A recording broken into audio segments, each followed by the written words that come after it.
Hi, hello everybody, and welcome to Blood on the Mic.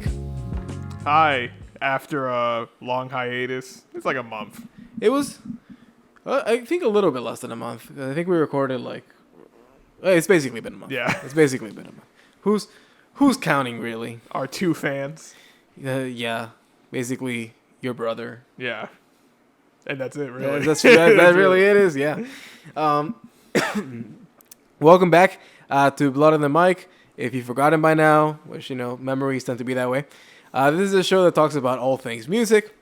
And today's episode, we are talking... Who are we?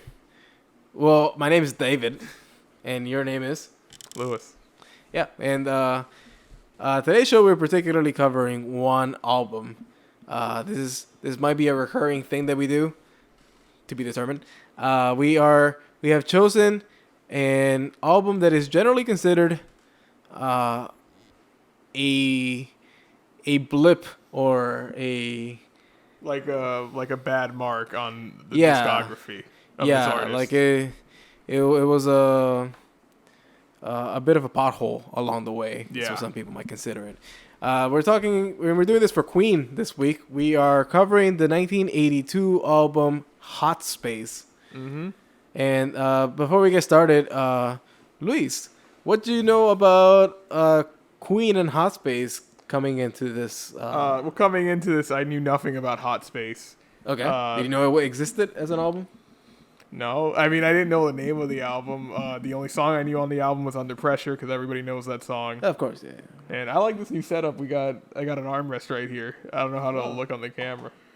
Oh, yeah, also we moved. I'm not in the basement dungeon anymore. This is my own apartment. Yeah, for anybody who's local to the Boston area. We'll tell them where I live. Oh, okay. Well, we do live in the Boston area. It's in Somerville. It's in Somerville now. Instead of Cambridge. We both moved to Somerville. Oh, yeah. We did. But we live apart. Yeah, we don't live together. Yeah. We used to for a couple months there. Yeah. But yeah, Hot Space.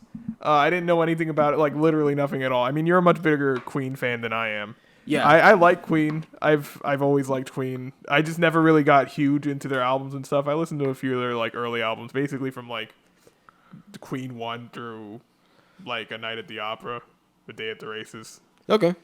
Yeah, no, that's I mean, those are pretty solid years right there. I mean, I can go through a whole Queen breakdown right now. We're not doing that right now. Yeah, I mean, I don't consider Queen 1 part of their classic run, but what do you think they're what's your favorite one? Well, it's A Night at the Opera. Yeah. Usually I'll try to take like the road less traveled and go like, oh no, actually, the Velvet Underground. That's my favorite album. That's the best Queen album. Is the Velvet Underground and Nico is the best Queen album. No, not Nico.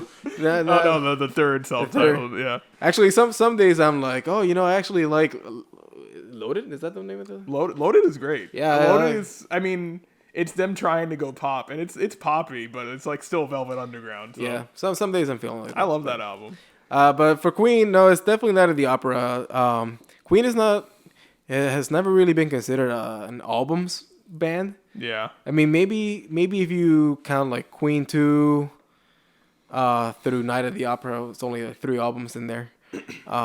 Those were more album heavy. I think A Day of the Race is really good too, though. I do like A Day of the Races. And I'll come back to A Day of the Races maybe a little bit later when we start digging into this album. But yeah, I would say that a lot of that classic run is a very different sound than what we're going to be talking about today. So what do you think typifies Queen, British band, everybody knows them. Fucking We Are the Champions, whatever, all that shit. Yeah. They have a billion hits. But what do you think is like is the Queen sound? Like, how would you describe it? The Queen sound. The Queen sound has first and foremost operatic vocals. Mm-hmm. Not just from Freddie Mercury. Freddie Mercury, who, by the way, I mean, most of you probably know. You've probably seen the movie at this point. But Freddie Mercury, he is British, but he's not. He's from Zanzibar or something? I think he was from Zanzibar, but I think of like Indian origin, I believe. Yeah. I know his religion is Zoroastrianism. Really? A very rare thing. It is. Especially out here in the West. Zoroastrianism, for those who don't know, That's like the OG religion. It's like an OG monotheistic religion. It's like the first monotheistic religion. Yeah, at least as far as we know. They only believe in one God. And they came up like right before Judaism. And if you ever read anything about into Zoroastrianism, they also believe a lot of like the same like origins. Well, like, they say that a lot of like stuff, like Christianity took a lot of stuff from Zoroastrianism. Like they also had like a Jesus figure or something like that, and they had different types of similarities. Well, Jesus figures, yeah, you'll find that in like a few religions, I think. The whole idea of a Messiah, but did not get too much into religion because that could be a whole. Well, that's our new podcast, Blood on the Cross. Blood on the Cross. We just lost our one fan, Danny. He's not gonna listen to the blasphemy. Oh, he's not gonna like this. No. We're already over here making jokes about like the 10 Commandments of yacht rock. Yeah, that was on the board. That was on taking the it one edge. step further. All right, but to reel it back in, element 1 is those operatic vocals. Element 2 is the other vocals. Though there's a lot of harmonization that goes on. Because people focus on Freddie Mercury because he was an amazing vocalist. Yeah, of course, yeah. But like all of them were actually great singers. Yeah, and they all harmonized together. And it's not rare for some of the other people to sing in the songs as well. Sometimes you'll have Roger Taylor singing. Yeah, because they all wrote the songs too. Like they're actually a lot like the Beatles too, where all of them were really songwriters. Yeah, as they well, were. and In terms of songwriting, they're very egalitarian. Maybe not at first. At first, it started just it was a very Freddie Mercury and Brian May dominated project. Yeah. But soon enough, John Deacon, which we'll call her George Harrison in this situation, really started writing a lot more songs. What was the one that you mentioned before? My Best Friend or something? My Best Friend, yeah. Is a John Deacon song. He was like George Harrison, to clarify, in the fact that he didn't write a lot of songs for the Beatles, at least. But the songs he did write were great and like became huge hits. Yeah, John Deacon has like he has a pretty consistent like 2 to 3 songs per album. Yeah. And then I don't know if Ringo Starr would have ever come to this. The Beatles lasted long enough. Maybe he would have. I don't know. But Roger Taylor started writing songs as well. Roger Taylor's probably the Ringo of the group, seeing that he's a drummer as well. And he wrote a song about his car. Yeah. Yeah. That's something Ringo would do, I think. Yeah, that's definitely something Ringo would do. He's definitely in love with his car. He also has the deeper voice in the band. Yeah. He has that like rock voice. Like he has a classic rock and roll singer voice. Yeah, he's got that sound. But Roger Taylor actually came to... Well, I'll talk about this a little bit more later, but like in the 80s in particular, Roger Taylor blossomed into one of the main songwriters. But throughout the 70s, he was just kind of another part of the band. So basically, the vocals are like the main tenet of Queen's sound. What do you think? The vocals and the lead vocals, the harmonization, backing vocals, and for sure Brian May's guitar. Yeah, you can't have Queen without Brian May's guitar. Singular guitar sound. He actually built the guitar himself. Like, he made handmade everything. Yeah, it's a handmade guitar he made himself with like his dad or something. And I made my own bed the other day. I know you did. Maybe I should start a band. All right, but anyways, well. So yeah, his guitar sound. Okay, cool. So Brian May's guitar sound. It always struck me as a bit of a Baroque style. Yeah. In that he just plays like a lot of notes when he like just goes up and down. But there's a bit of like a classical influence in there. Yeah, there's like maybe classical scales or something, or a classical way of playing, which I mean also comes out in the singing and in the songwriting. Like the way Freddie Mercury sings in certain songs, like he'll have like maybe not a classical, but like old. He has like an opera. Yeah, like opera kind of singing. There's a song that he did later in the 80s. He's pretty much like sampling, but like. But he puts his own lyrics on there. Freddie Mercury. Yeah, he's singing it in the style of like something that Enrico Caruso. Yeah, I forgot the song, but like And that's also an element of Queen, I think, that I'm actually gonna get to when we talk about the album, is like camp, like camping. That camp has been there. Pretty much like forever. Super present in a lot. Like that's a huge part of their aesthetic is like how campy their music is. Yeah, and how dramatic and overblown a lot of it is. Yeah, but like this whole classical vibe, I also get it just by looking at Brian May. Have you guys seen Brian May? He's got this hair onto him that makes him look like he's like Johannes Bach, but like in the 20th century. And with a David Byrne suit on. a David Byrne suit. See, David Byrne got what's it? Race Me Too, I guess. He had blackface in a video. Oh, did he? He did blackface in a video. He must have. Yeah, I mean he does a lot of like weird stuff in his videos. It was a weird thing where he was like, when the Stop Making Sense concert movie came out, he did like some weird commercial where he was interviewing himself. Yeah. But like he was interviewing himself as like different interviewers, like characters. Yeah, he was supposed to be like different characters. And he had like black characters, and he would like did blackface and stuff. I don't know, it was weird. I mean, was he the way that he portrayed them? Was he like trying to be stereotypically black, or was he just? I don't think he was trying to be. I think he was trying to imitate specific people, because I know he was imitating something, but it was not like he was imitating like a black person or something. It seemed like he was imitating somebody specific. Okay, but I don't know who. Yeah, I don't know. I don't know exactly how to feel about like. I mean, I know like people shouldn't do blackface. Shouldn't do it. But I don't like know, apparently that's always extremely obvious to a lot of people. I don't know that you shouldn't do it.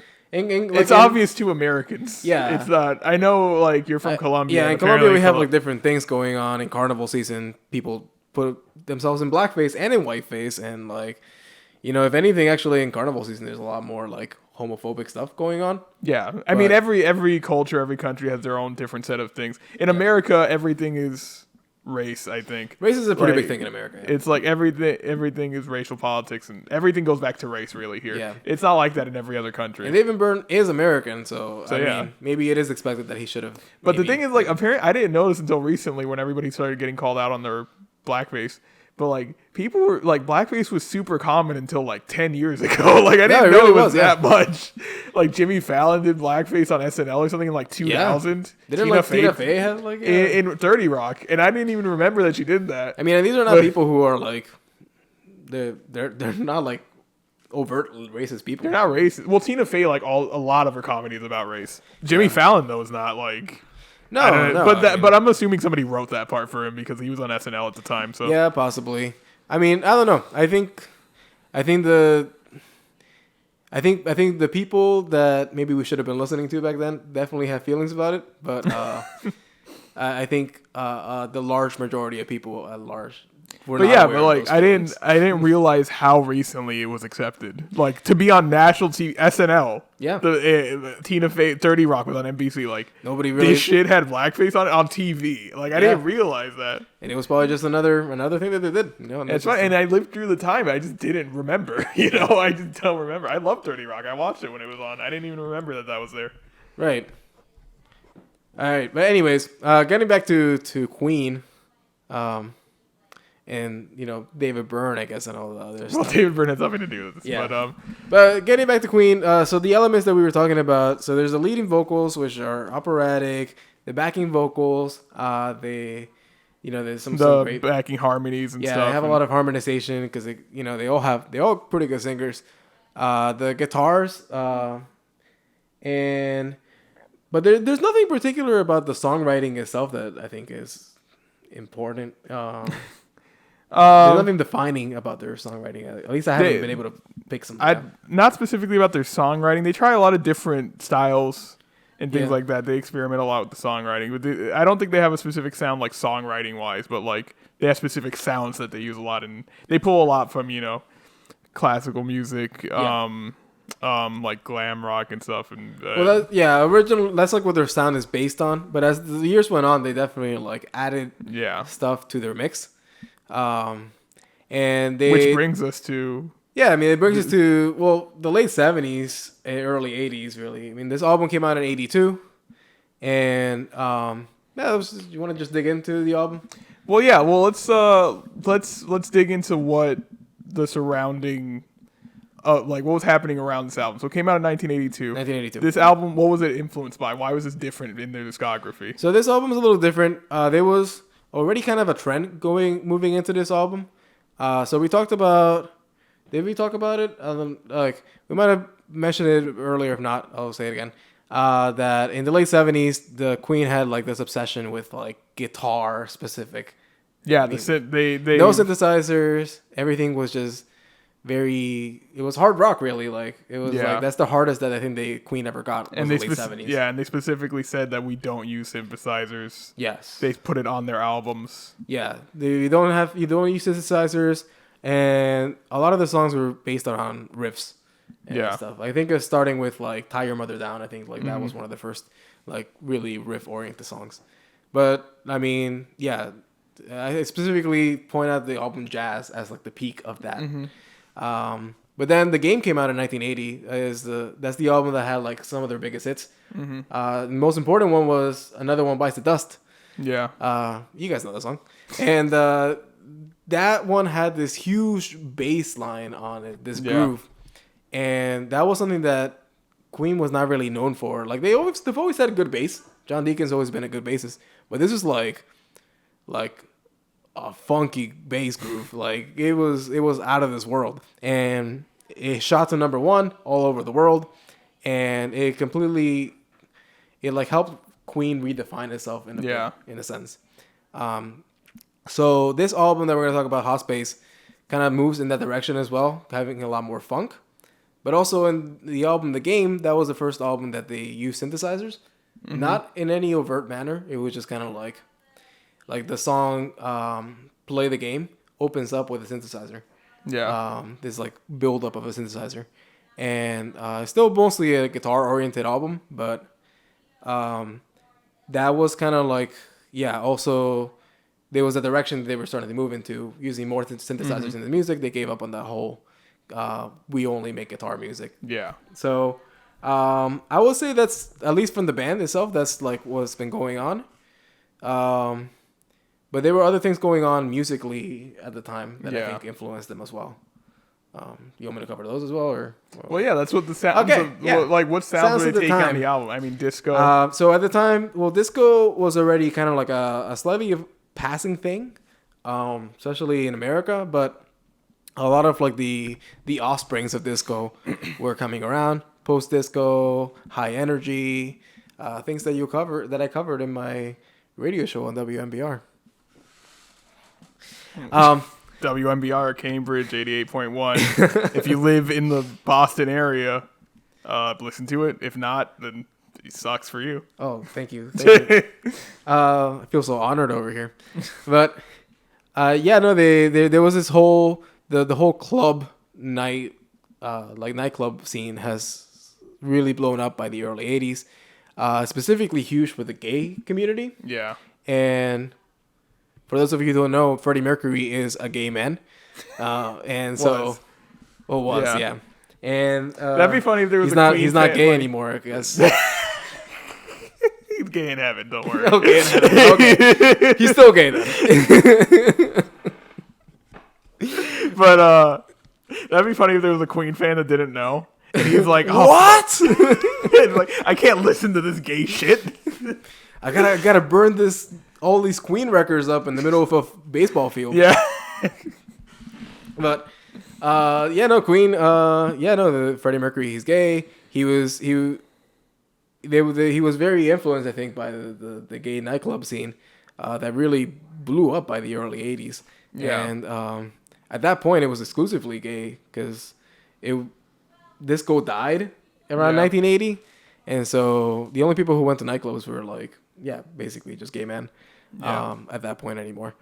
And the thing with disco is like, I don't think people realize how hugely influential disco was in so many different forms of music. It birthed like a billion different electronic music genres. And influenced pop music for like decades. Yeah, there's a lot of alternative rock that's helping the creation of hip hop. That like most early hip hop was just like disco break beats that were looped and then rapped over.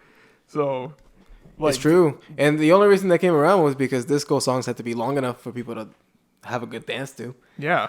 So that's the only reason they had breaks in the songs in the first place. But so like it was interesting that, you know, you actually like really like disco. I do really like disco that much, but like I really appreciate how influential it was for everything. Cause it really like shaped music to come afterwards. Yeah, it was. I think it was a.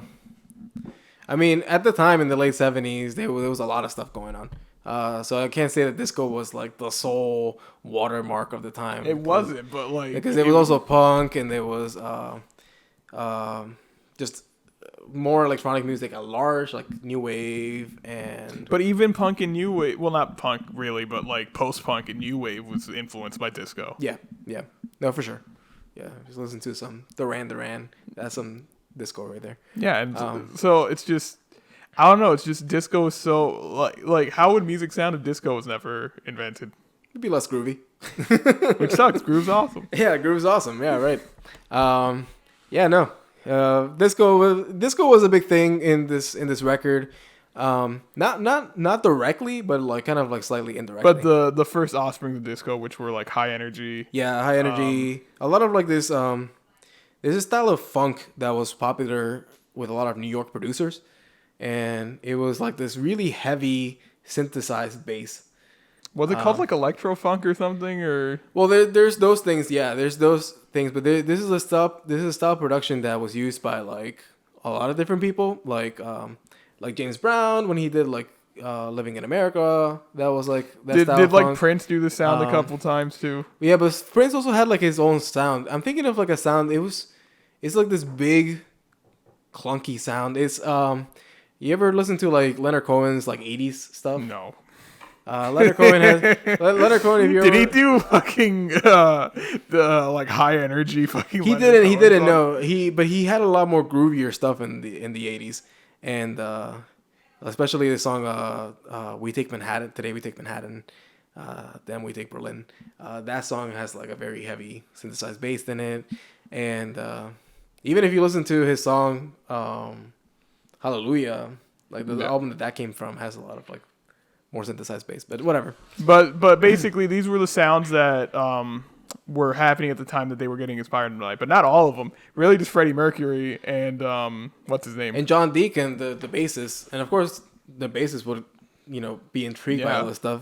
Disco and funk, those are bass-driven genres. They were the ones that were leading the sound, and Roger Taylor and Brian May did not like it at all. No, they didn't like it at all. Specifically, Brian May, he was the most, I would say, conservative of all of them in terms of like musical direction. He was the one who like spearheaded that whole like guitars only sound. Yeah, he's a guitarist, and he's had this style. He like found his style of song early on, and he kind of just stuck with it for the rest of like their time. Yeah. And the only reason it worked out for him that he was able to have that like riff heavy hard rock sound in all the albums was because people still loved it. I don't know. Yeah, I mean, people loved hard rock really until like the end of the 2000s. Like, well, I would say his brand of style of hard rock. I mean, it until evolved like Nirvana since, but came I mean, out, yeah, but like. But I mean, rock is basically dead right now. But like, hard rock was very. I mean, it lived on until like. Yeah, no, it lived on for a while, but Brian May rode the big wave of it with his style, and so he didn't change his formula very much, and but yeah, that's that background, and then there's another component to it, which is new wave was getting popular at the time, and well, maybe more specifically, I'll talk about them later when we go through this. Because I think new wave, like there are new wave elements in this album, I think, but I think it's less overt than the like. It's less overt. Disco funk. Yeah. It's also like constrained to specifically the Roger Taylor songs. Yeah. So Roger Taylor wasn't a fan of this whole like bass-driven sound too much, but unlike Brian May, he wasn't trying to necessarily bring it back to the '70s sound. He probably just had like a different direction that he. Yeah, he was probably listening to the rock music that was happening at the time, like the fucking new wave stuff. Yeah, like new wave, and like that. But yeah, this album is really, it's also split in half. Like the first half of the album is this disco high energy style song. It has that more was really of that, the first half of it. And then the second half is the rock stuff, really rock pop, new wave. Yeah, the second half is has a lot more variety to it. Yeah. But yeah, the first half is the one that has a lot of the groovier sounds in the album. I'll agree with that. For sure. So Yeah, so let's break it down. Let's break it down. Yeah, album discussion. Album discussion.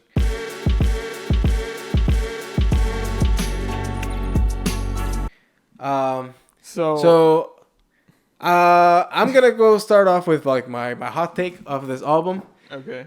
This album gets a lot of crap, honestly, from fans, and I think it's because of how different the sound is from what they've come. Did they completely abandon the sound afterwards? No, they did change sounds. Like there's a Queen '80s sound, which you probably know from songs like Radio Gaga, and actually that one I think is like the most quintessential '80s Queen sound, Radio Gaga. But there's a Roger Taylor song, by the way. Ooh. Yeah. He helped define the '80s sound for the Queen. But in this album, this was kind of like they went in one direction and then they pulled back from that direction after this album. Yeah. So a lot of people see it as like this weird detour that Queen did. And really, they did that in the album itself. They went in that direction for the first half and then pulled back from it in the second half. Yeah, they kind of did, yeah. They really only did, like, because I was reading about this album in, research for it. And, like, people were like, oh, it's such a huge departure from their sound and stuff and all this shit. It's like, it's just the first half. They made, like, 5 songs that sound like this. And then the rest of it's, like, it's not standard Queen, but it's, like, it's still just rock music and pop music. Right. I think that this album has a lot of, like... At the end of the day, like half the album is still, like if I was to play half of these songs like at random in a Queen playlist, you wouldn't know that it comes from Hospice.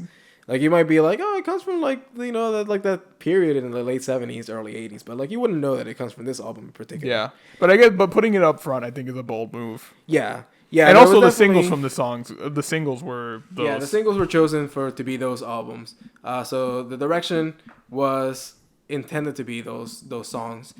But people were they didn't like it. The fans, right? People didn't like it, and it gets a lot of. And half the band didn't like it, so. Yeah, and I think it consistently tends to rank at like either at the bottom or near the bottom. Really? For a lot of people's listing of like their favorite best to worst or worst to best Queen albums, depending on who you talk to. I definitely don't think it's at the bottom. I have like other opinions on which versions are the worst, but I do think that it's like on the lower half of the albums, so I'm not gonna disagree with that. But my hot take is that it's a mediocre album because of the songs that sound like their previous, like the songs that sound like your standard Queen. That's why it's mediocre. I think those are the songs that kind of like make it a little bit more mediocre. Because so you think if the whole album sounded like that first half, it would be better? I think that like that bass driven funky sound is what makes this album special in any sense. Yeah, but I don't think it makes it good. Well, I don't hate this album, but I'd agree that it's mediocre. I don't think that it was the best exercise in it. I think because like clearly none of these songs were hits. Yeah. I mean, we're not counting Under Pressure because Under Pressure was like its own. And I have my own thing about Under Pressure on this album. Yeah, we'll get to Under Pressure at the end, because the last song on here is kind of just tacked on at the bottom. But I don't think that this album. I think if it had been, if they have put, I think they got a little lazy in this album. And that their heads weren't fully into it. I think Freddie Mercury was like in superstar land, and I think Brian May was just like not about this album, so I don't think he put too much effort into it either. Yeah. So I think just generally this album suffers more from the fact that it's not from the sound itself. I actually appreciate a lot of the sounds that it has, especially a lot of these new sounds. But I think it suffers more from the fact that a lot of the songwriting is just mediocre, and like that's and I think this is the thing. I think the sounds are more interesting on the first half, the disco high energy sounds. Yeah. But I think the songwriting's worse. And I think the sounds in the second half are more just boring and typical. Yeah, so I think, but the songwriting on the second half isn't like amazing, but I think it's a little better. It's more standard.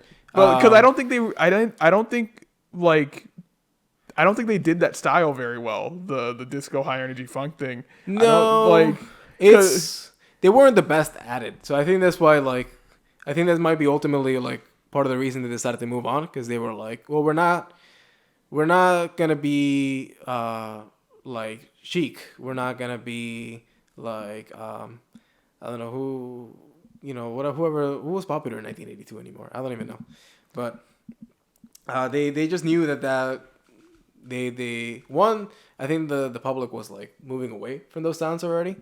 So I think they jumped a little bit too late on some of the sounds, but they it just wasn't. I don't know. Maybe it just wasn't them at the end of the day. Yeah. What are some of your highlights for the first part of the album? Like So actually, the first half of the album is my favorite side of the album. Yeah. And I think you might already get that feeling from the fact that I have a lot of appreciation for this, like the synth bass in particular. It brings in like a different groove. Oh yeah, that's another thing I have to say starting this off. I hate the sound normally. Yeah, you don't like 80s sounds basically. I don't like. It took me a lot of these synthesized like sounds. the sound of synthesizers and drum machines in the 80s. Like I hate them. It's just I don't know. So there's something about it that. Like, even gated reverb and stuff like that on drums, and like, I hate that shit. I don't know, the sound is just grating to me, and I don't like it. But, like, even Prince, and I love Prince. It took me a long time to start liking Prince, just because I had to get past the 80s sounds that he was using. And once I got past it, I'm like, okay, he's an amazing songwriter and musician and everything, and then I can get into it. But, like, there's a barrier to me, just because of those sounds he was using. I definitely don't feel the same way, but I have felt that way before. Back in high school, I was a big dad rocker. Me too. I strictly listened to Big 105.9 in Miami. I don't know if you guys know, but it's literally the dad rock station, and they would play. They like at 7 p.m. They always had like their 2 Led Zeppelin songs every single day. Like that was like, and it was one time they played like the entire Dark Side of the Moon album all the way through. Like that was just like my thing back then. And I mean, that was I got into Queen at the time, but not their 80s stuff as much because it had the 80s sound. But over the years, I've really gotten to like and appreciate the 80s sound. And I think I'm getting to that. Like it's not turning me off as much as it used to. Like I don't think it's the best. Like I wouldn't build my sound around those sounds anymore. But I think that I don't know. Maybe it's just kind of like a fondness for that. But those are the sounds that they're playing with really on this first half of the album. So specifically the bass is synthesized, and that stands out tremendously. But some of these songs I really like. My favorite song in the first half is "Staying Power," the first song. Yeah. I don't love that one, but that one I think the vocals are very upfront. It's very catchy, I thought. And I like the horns coming in. Mm-hmm. I think it's a sound is completely different from what they've done before. And even though it is danceable and groovy, it's not a club song, I would say. Like you could play it at a club, but like it's not. Yeah, that's the thing. It's the weird thing about these songs. Like they were dancey, but not as dancey as like a club song would be. I think most of them, and they were trying to be groovy, but I think a lot of times they were using these electronic instruments that they purposely never wanted to use before. Yeah. And I don't think they knew how to use them very well because they were using these like kind of stiff grooves kind of in a lot of the songs, and I don't know. It was weird. Yeah. I didn't think they did it very well in a lot of the songs. Well, with the instruments themselves, or like the instruments and the composition. Yeah, both basically. Because they're slightly different. They did get better with the synthesizers. I will say that. They figured out how to use them a little bit better. Over here though, there is this minimalist style that comes through. Yeah. I think it's most obvious in Body Language. That's actually, I think that's my favorite song on the first side. Yeah, because it's the most different one for sure. That's what I like about it, because it was almost experimental. Really, it's super atmospheric. It has that like just really a bass line, and with like weird atmospherics over the bass line. Yeah, and then Freddie Mercury singing, And I thought it was really cool. I like that a lot. Yeah, it's very repetitive. And it's not really about the songwriting. And it takes a lot from disco and electronic music in that sense. Electronic music and disco have never really been about the songwriting. It's always about like mantras and like, things that you repeat over and over again. So it's just saying body language and give me your body. It's a very sexual song, more sexual than I think like Queen has ever been, really. But it also wasn't dancey. It's not that it was. You could dance to it, but you have to be like. It's more of like entrancing. I would feel. Yeah, like. Because it's weird because like I was introduced to this album as like, I thought it would be like a clubby or like dancey, and like they're not really like that. Like they take the sounds from those genres, but use them in different ways. It makes me. A lot of these songs make me shake my shoulders. Yeah.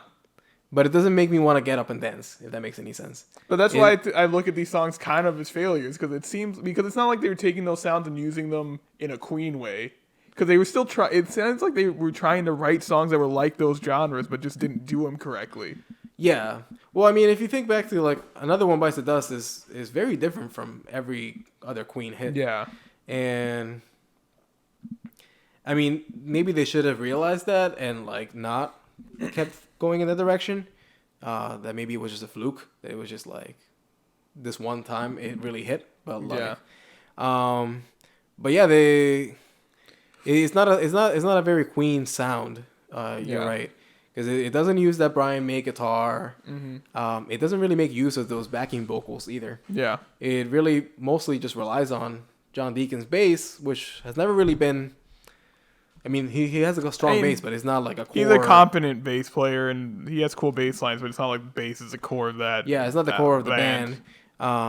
And it just relies heavily on Freddie Mercury. It kind of becomes more like a Freddie Mercury, John Deacon project at that point. Another song that's a highlight for me on the first half is Back Chat. I like that a lot. I really like Back Chat, actually. Yeah. I like that one actually more than Body Language. It's...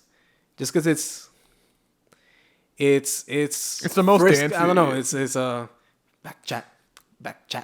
It's I think it's the most disco-ish. It is, and I think it's also the most poppy on the first side. Also, I really like that one. I think is a good use. Is a good all around Queen way of approaching this song. Yeah, because Brian May's guitars are actually like pretty wild on this one. It's not like he doesn't have like one big solo the way he usually does. He has a lot of like smaller solos or like adornments that he have in the song. Kind of reminds me of the way that like Robert Fripp played it in like those Bowie albums. Yeah, like I really like the Robert Fripp guitars in those albums. It's not like so much in your face. It's just kind of like creating like this texture all around you. Yeah, and they did that as well as like on the Eno albums, the Brian Eno albums. Yeah. Like in the before he went ambient. Yeah, like the before and after Science and stuff. Yeah, all that shit. Yeah, Robert Fripp, he's a. You say underrated or underappreciated maybe? Guitarist? Yeah. I think if you're in that world, you appreciate him. But like if you don't know about him, I don't really like King Crimson that much though. You don't like the in the Court of the Crimson King? It's fun. There's 2 good songs on that album. What? The whole thing is good. No, it's not. I mean, we'll obviously, need to do it now. Well, you know what? That would be a good one because I want to do like overrated albums. I think the Court of the Crimson King is super overrated. What? That's like there's 2 good songs. I mean, there's only like 5 songs on the album. That's like one of the few like progressive rock albums I really like. It's fucking boring. No. Okay. All right. We'll get to that at some point. But Back Chat, no, great song. Back Chat's great. Yeah. I mostly like Back Chat and Staying Power. But I thought Body Language is good. Like you said, it feels experimental. It's not one that I play. A lot of times I skip it if I'm listening to Queen. But I think I like the vibe though. I mean, I can see why you would skip it because I know you don't really like that kind of. It's very minimal. It's very but I like that kind of stuff. It's very Ruben-esque, if you will. Rick Rubin, I'm coming for you. we can't have an episode without me like shitting all over Rick Rubin. I like you gotta take back you have to take back Rubin-esque and not have it be about like fat women or whatever it's about. Yeah, it's gotta be about It's about Rick Rubin. He's a bit Rubin-esque himself actually. Yeah, so am I. So whatever. We're all Rubin-esque. We're all Rubin-esque here. But yeah, no, yeah, then like this minimal composition actually is not new to this album. They started doing minimal compositions back in like Day of the Races. You know the song "White Man" in Day of the Races? I haven't. I don't know it off the top of my head. It's like back when they first started doing this riff-based sound. It was very much like if you think about it like in terms of space. They started off with mostly just like empty space, and then they have these riffs coming in, creating positive texture in the empty space. Whereas over here, I feel like they're approaching it a different way, though. Body language feels more like there's like a space, and they're crafting out negative space from it. Mm-hmm. I don't know if does that make any sense? Kind of. Like when they have the riff-based rock, the style that they really perfected in jazz, which really makes jazz. I might like this album more than jazz, honestly, but we'll get to that at the very end. I'll probably make up my mind on that. When you listen to like their minimalist riff-based hard rock, you're not filling in the gaps. Yeah, you're mostly filling in the space with the sound that they create, and it's very like segmented, like da da da. And whereas like with their more funky sounds, it's more like they have this groove going on, and the groove keeps going in your head, even when the sounds are not going on. I don't know. Maybe that's a little bit of more abstract way of understanding. You know a lot more about Queen than I do. No, I mean this is just kind of like, you know how like I started thinking about this stuff. I went to an exposition on Matisse. Mm-hmm. And they talked about negative space over there. Yeah, Danny told me that you guys went to an art museum once. Yeah, we went to an art museum. And he's like looking at the paintings, and he's like, I like to just look at the paintings and think about it. But then David's always telling me this like history and theory about the shit, and I'm like, I don't want to hear this shit. I just want to look at it. Like the way to understand it is kind of, you know, that phrase that like jazz is not about the notes you play, but the notes that you don't play. Mm-hmm. That's kind of like how I feel about some of these funk songs on this album. Whereas like in the riff rock based. It's really not at all about the notes they don't play. It's really more about like the notes you're playing. Yeah, they're only playing a few notes, and that's all that matters. I think that's encapsulated in like Van Halen's guitar playing, where he's like, at least the solos, where he's playing every single note on the fucking guitar. Yeah, I guess, I don't know. I'm just basically saying that like before the hard rock approach, minimalist hard rock approach is very similar to Rick Rubin in like.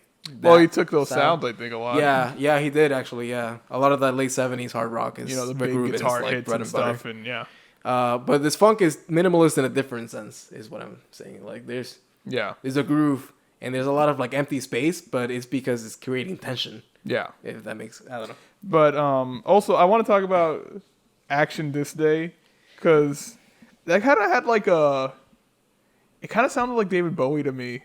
A little bit like the Berlin trilogy stuff, specifically Lodger. It reminded me a lot of Lodger as well. Okay, and it's actually one of the albums I don't know that well about from Bowie, but I know it well enough to know that like that sounds like Lodger. Yeah, I thought that was interesting because Bowie was on this album. Yeah, and it sounded like Bowie too in the background vocals. Yeah. This thing. Yeah. And so I thought that was pretty cool. And I didn't like the song very much because Lodger's not one of my favorite Bowie albums. I like it, but I don't love it. I like the verses a lot in this song. Yeah.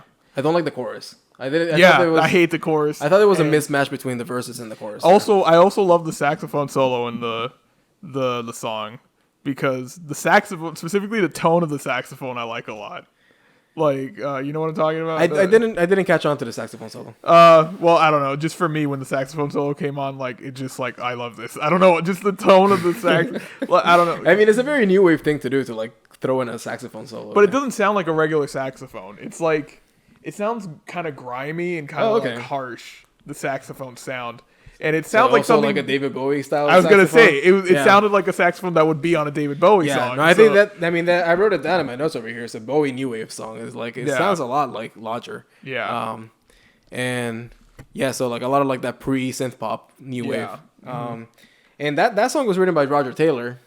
Oh yeah. So Roger Taylor, I mentioned into that before, new wave. he was the one who got into new wave, and he crafted the Queen new wave sound basically. Yeah. This is like the beginnings of it, and that's You part know, of, and you know what's funny? I didn't realize how much David Bowie was doing like new wave stuff with the Berlin trilogy. I don't know why. Oh, you never like I never thought about it. Heroes and go like, oh, this could be. I don't. For some reason, I never thought of that as like new wave type stuff because it was. I mean, it was before new wave. It didn't have the gated reverb. I think that's why. Because I'm like, oh, it's just David Bowie.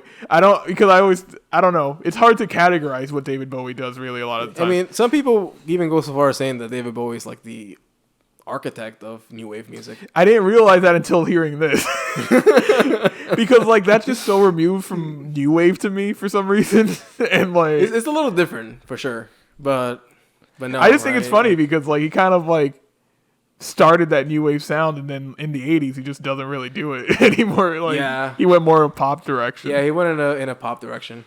If anything, I think Queen might have influenced him a little bit. Yeah. He's like, these blokes over here, they're getting all these number one hits. I should get some more number one hits. He didn't have enough. He didn't in the 70s. Well, not as much as Queen. Yeah, in the 70s, I think he had a hard time, especially that Berlin trilogy. He had a very hard time. Half the fucking album was ambient, so yeah, he was hard to get a hit with fucking Warsaw or whatever that song was called. Yeah, but those were legacy albums for sure. Yeah. But Roger Taylor, to make a transition into the second half here, he also wrote "Calling All Girls," which is the other new wave song. Yeah. That one reminded me of like Hall & Oates more. Like a few other bands do, but like for some reason Hall & Oates kept coming. That one I thought was whatever. It was alright. I'm glad they're doing it though because it at least shows that they're moving in like other directions. Can I tell you the song that I hate the most on this album? Which one? This is moving on to the second half. Yeah. But Put Out the Fire, I fucking hate that song. Oh, Put Out the Fire. Yeah. That one I start out kind of liking, but then what really kills it for me is with the line that says "people with guns." Oh my god! Like, I mean, maybe you're trying to go for like a kind of a message there or something like that. Well, if you listen to the lines before that, cause this is like an anti-gun song. Yeah, and like, but I actually kind of like that because the lines before that is the classic like, guns don't kill people, people kill people. Yeah, and then he says people with guns. Right. People with guns kill people. So. Yeah.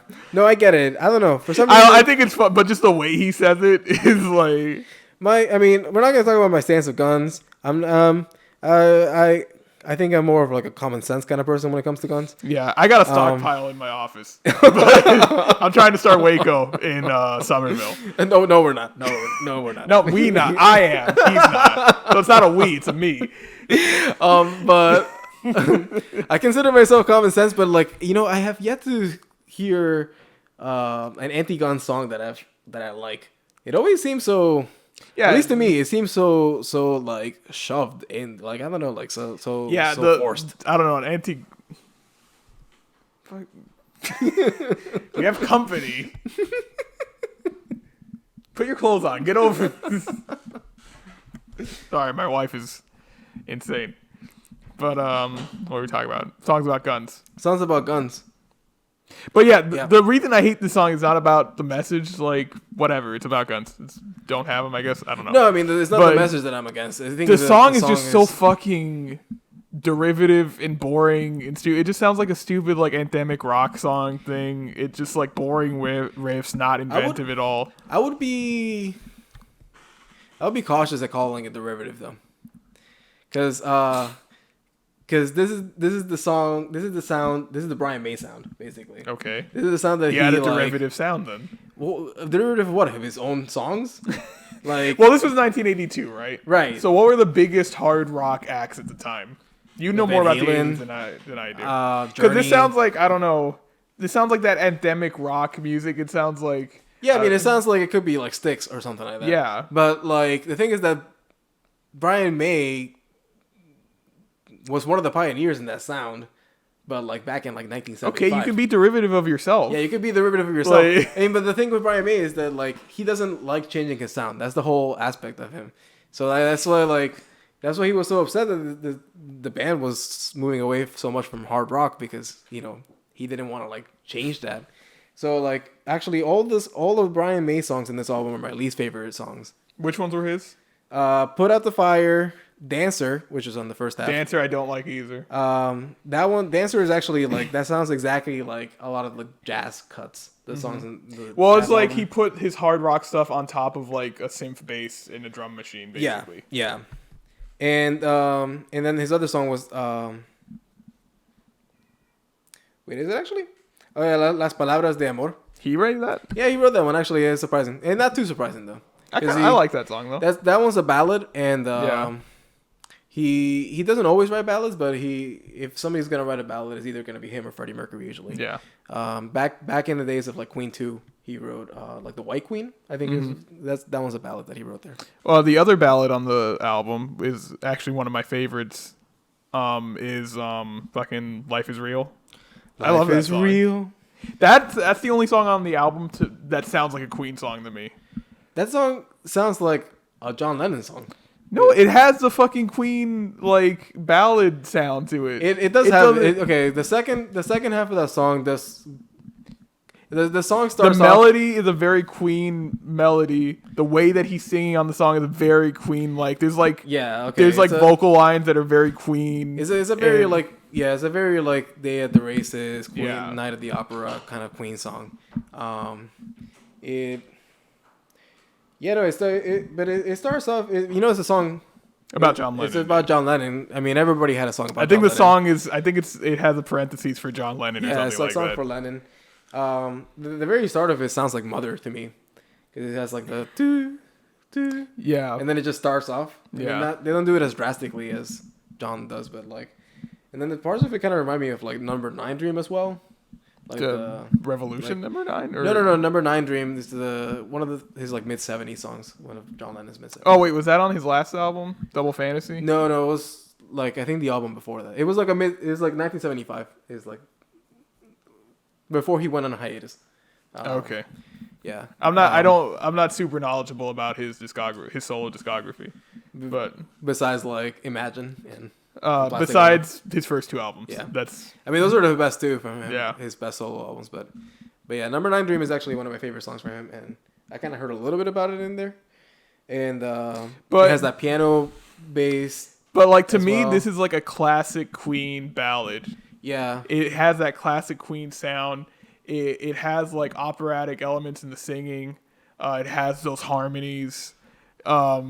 It sounds like Queen, and I liked it. And like when it gets to that song, I'm like, this is what I'm missing from this album. I mean, yeah, it sounds like a very mid-70s Queen album, and that's. But also the thing is not what to me what this album is missing is an element of like camp. Okay. The songs on this aren't very campy. They're not very outrageous. Not campy. I think they replaced a lot of the camp with a lot of sexuality, I would say. Yeah. And like I think that's like I don't know if this is like it seems sensuality as well. But it's like I think that's like the way that like quote unquote like gay music was moving or something because gay music in like the 70s and stuff was like the glam type stuff, the campy. Yeah, the early 70s had a lot more camp to it for sure. Yeah, and then when you move into the 80s, that's when the more electronic dance music and stuff, the shit in the gay clubs and things like that were more sexual, sensual. That kind of stuff, more serious, less campy. Yeah, pelvis in your face. Yeah. But the thing is, like, I guess Queen was trying to make the transition too, at least Freddie Mercury and John Deacon. But like, I think they're better at the camp side of stuff. I agree. It does come off a little weird. It's kind of like when all of a sudden like your cousin is a teenager and you're finding out that like. They like sex too, and it's just like, oh, this is weird. Like, no, like. How did you find out your cousin likes sex? I don't know. Like, that's not something you need to find out. I don't think. Well, for me, it was when the cousin I'm specifically thinking about, she started singing a reggaeton song that was very vulgar, and I was like, "Oh, you're not a child anymore." And I was like, I this is a little awkward. Can I get out of the car now? Yeah, that's what I would do. Yeah. But yeah, no, I kind of agree with you. That I think Queen is like one of the best at camp. So like, Yeah, because I'm not, I mean, I'm not super into like campy stuff. Like, right. I like you like more like funny music and stuff like that in camp. Oh, I love think funny music. Yeah, I hate funny music. Like, I don't know, I'm a fucking asshole when it comes to like, if the music's trying to be funny to me or trying to tell a joke, most of the time I hate it. Like, because I'm just like, just fucking be a good song. But like for some reason, Queen has all this campy shit, but I love it. I don't know, they do it in a different way that's like. It's not funny though. It's not funny, but it's campy. Yeah. It's dramatic. It's right. way over the top. And usually I don't like that kind of shit, but when Queen does it, I like it. Yeah. Yeah, true. I do think that they. Yeah. No, but I think that's really good that's one of the elements that they're missing. That I don't know. That's. But I mean, I don't know if they ever go back to it. I think I don't listen to 80s Queen music. Yeah, in the 80s they just really just moved past it. They're a lot more. At least Freddie Mercury is a lot more dramatic in the 80s.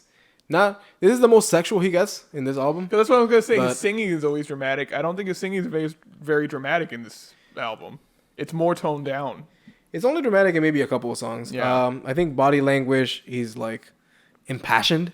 But that's the thing. Like in Body Language, it's not like he's doing his huge singing stuff that he usually does. Like he's in a lot of the song, he's almost whispering, and then like later on, he starts screaming and shit. But it's still like within the confines of this minimal atmospheric thing. You know what I'm saying? Right. He's not doing his big operatic, dramatic singing. Right. It's a different style. But I think that's something that makes this album a little special. Is just that like you don't get this from like other Queen albums. But other things that I wanted to call out over here. I mean, Brian May.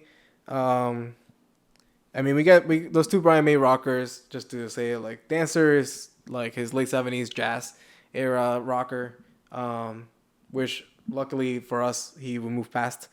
But then Put Out the Fire, unfortunately, maybe that would be kind of like the blueprint for a lot of his 80s songs to come. Oh, so bad. Yeah, so like if you listen to a lot of his 80s albums, they're very hit and miss. This album, Hot Space has a lot of like all right songs. They don't have like a lot of hits in this album. Yeah.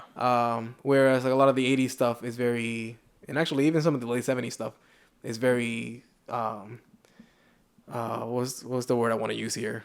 I want to use bipolar. We can't use bipolar anymore.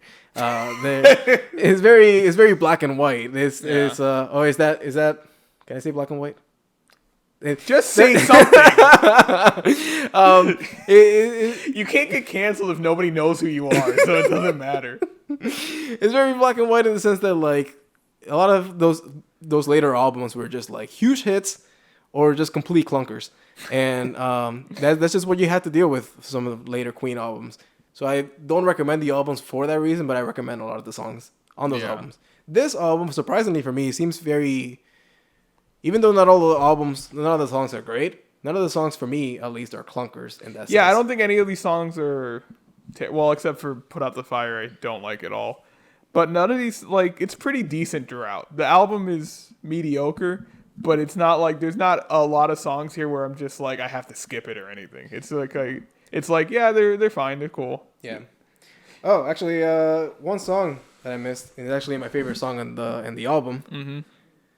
It's Cool Cat. I love that song. Oh, Cool Cat is so great. I love it so much. I don't know. Cool Cat is a Freddie Mercury and John Deacon song, who are the ones leading this whole album. But it's different than the other ones. It's not. It still has a lot of bass to it. It's smooth. But it's smooth. It's a lot of. I call this one yacht rock because it's not quite yacht rock, but it's yacht. It's yacht. Like I can. It's definitely friendly with those. Yeah, styles. It's really smooth. It's smooth. It's got a cool groove to it. This was the one that's most obviously Cheek inspired. Yeah, It's got that guitar. dun, dun, dun, dun, dun, dun, dun. I don't know. It's just like that guitar picking style of Cheek is so great. But also, it's one of the few songs where Freddie Mercury sings completely in falsetto, which Yeah. I personally wish he had done more often. But maybe by the time he got around to it, his health would no longer allow that to happen. Did you know David Bowie was originally on the song too? Oh yeah, I kind of briefly talked about that before, right? That he was on this song specifically? Cool Cat. Now tell me about it. Well, yeah, he was so he was originally on the song, like he was singing in parts and stuff. It was kind of like a duet, I guess also like Under Pressure. But so literally like a week before the album was going to be released, he asked him to pull off his vocals from the song because he didn't like them. Yeah. So yeah, that happened. It happens, you know. I think if they had gotten David Bowie like in 1984 or 1985, I think he would have been okay with it. But I don't think he had yet transitioned to that. Such a pop friendly. 1982, I think he was already there. He was getting there. But yeah, I like that song a lot. I think it's great. That's the penultimate song on the album. The penultimate song. And let's. You know what's fun? I don't know why I'm going off on this tangent, but I love the word penultimate for some reason because I think it's so stupid that it exists because it just means second to last. I'm like, why do you need a specific word to mean second to last? You just say second to last, right? Yeah, there's another word that I hate called avuncular. Do you know what that is? No, I don't know what that is. Avuncular means like an uncle. Oh. Like when you say it's like if you say uncle.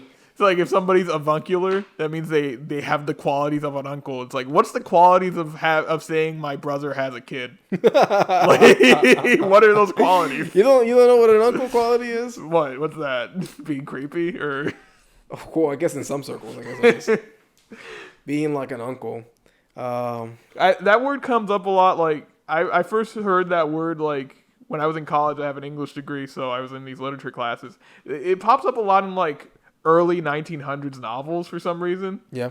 Like the word avuncular. And I'm like, what is this shit? And I'm like, I look up the words like an uncle. I'm like, why? Like an uncle. Why does this word exist? This is like somebody saying like he's like an uncle to me. Or is he like saying like, oh, that guy? Yeah, no, that's like that conspiracy theory that'd be uncle that I have. The one that's creepy too. Like that's what I'm saying. It depends. Like there's no singular uncle. Right. There's no one uncle. Oh, like he's like my uncle, the one who's still obsessed with his football days. Because like the thing is like you can say somebody's like fatherly or something because there's an ideal of what a father should be like. Right. What's the ideal uncle? Not there. Like I don't want to fucking see my uncle. Uncles always seem, at least more than aunts, more aloof. A good uncle is absent. He's just there to like he picks you up, but he's really more of like you say hi to him when you go see your cousins, and then you don't talk to him after that. Yeah, you're just like, uncle, do you have any food? And he's like, go ask your aunt. I don't know. No, a good uncle will drive you to McDonald's or order some pizza. And not talk to you the whole way. Yeah, a good uncle does not care about your health. He'll get you the most disgusting food that's delicious. Anyway. So let's get into Under Pressure. Under Pressure.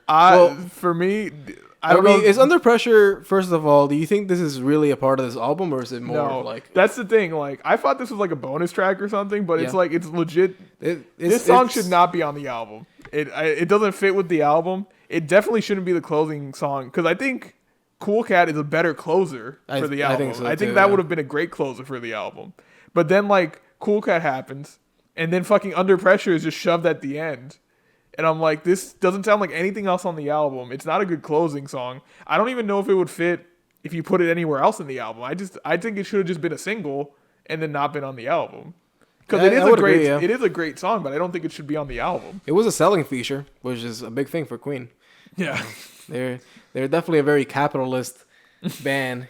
Actually never got around to it, but that one rock critic back when jazz came out, when Queen was seen as like the antithesis of punk music at the time or something like that, along with like the Rolling Stones and this one rock critic called them the fascist rock band, and like he Why?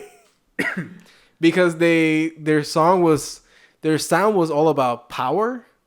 I feel like it was like self-aggrandizing in a sense. Yeah. They were very capitalist. Definitely not the biggest capitalist band. That's obviously reserved for Kiss and Rolling Stones. Yeah. But not really Kiss. Kiss definitely takes. Yeah, I was gonna say Rolling Stones were like they just were hugely popular, but Kiss was like selling fucking dolls and shit. Yeah, no, yeah. Kiss is another level. But they also like they have a very they weren't very they didn't have a very rebellious look. Yeah. Their songs didn't address any particular issues.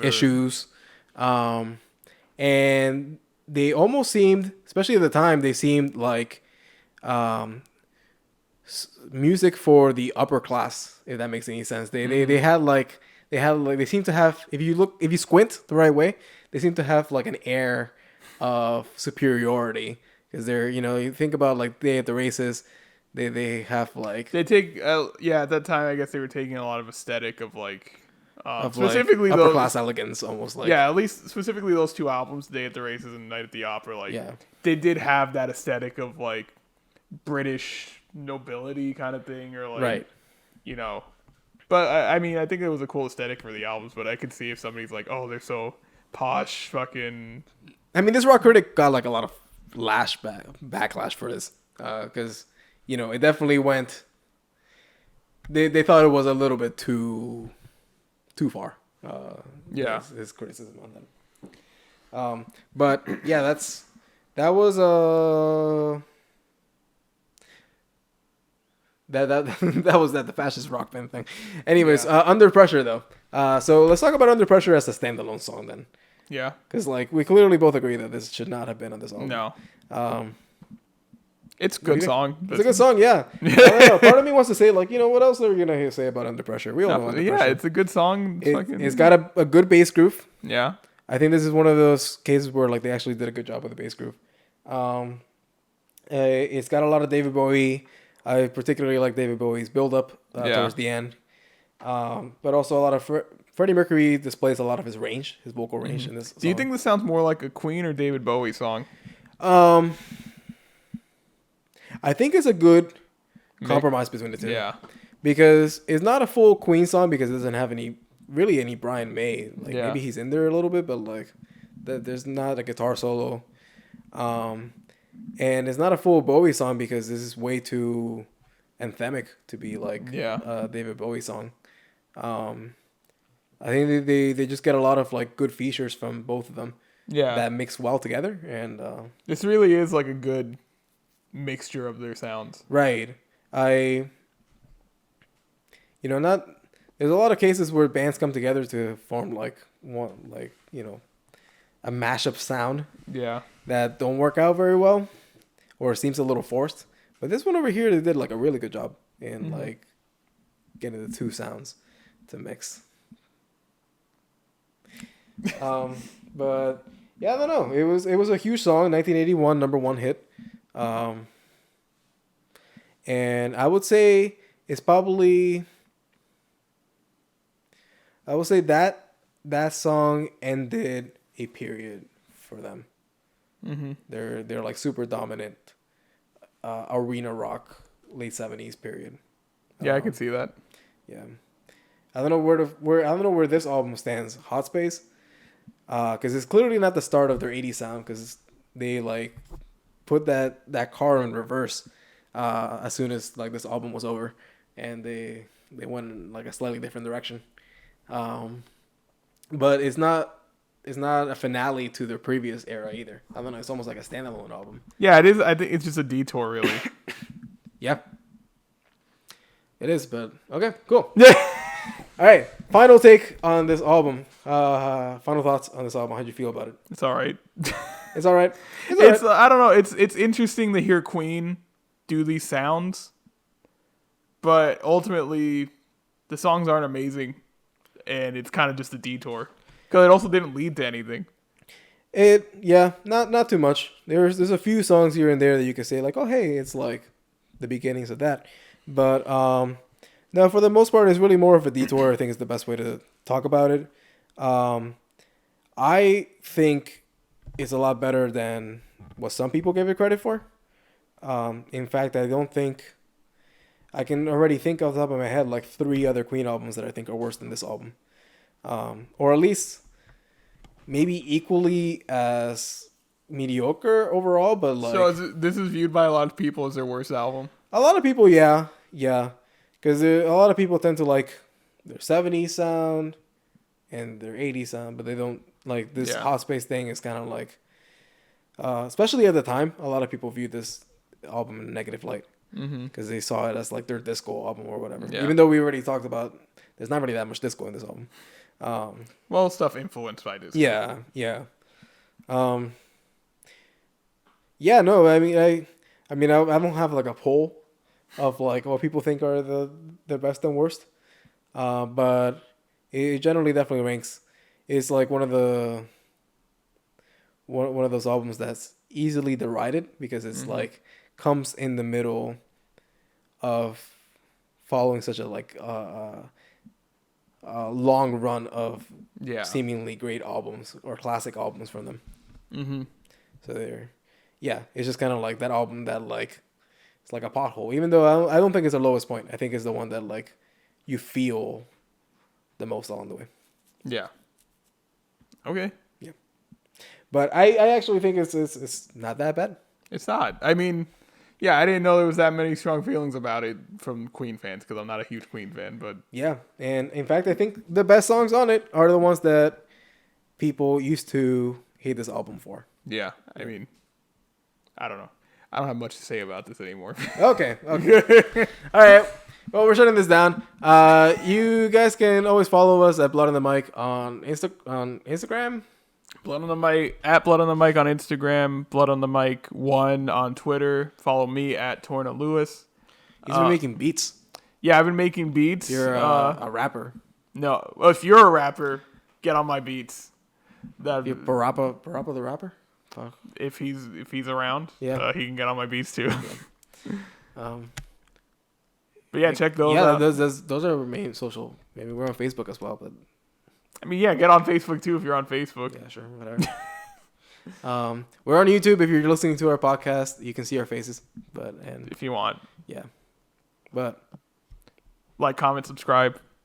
Ring that bell as well. And we'll see you for the next album. If you have any recommendations for stuff for us to cover, leave a comment. Send us something on social media, and we'll cover it. Yeah. It's the most awkward ending I think we've ever had. All right, I gotta make dinner. Okay, good. Goodbye, guys. Goodbye. Enjoy.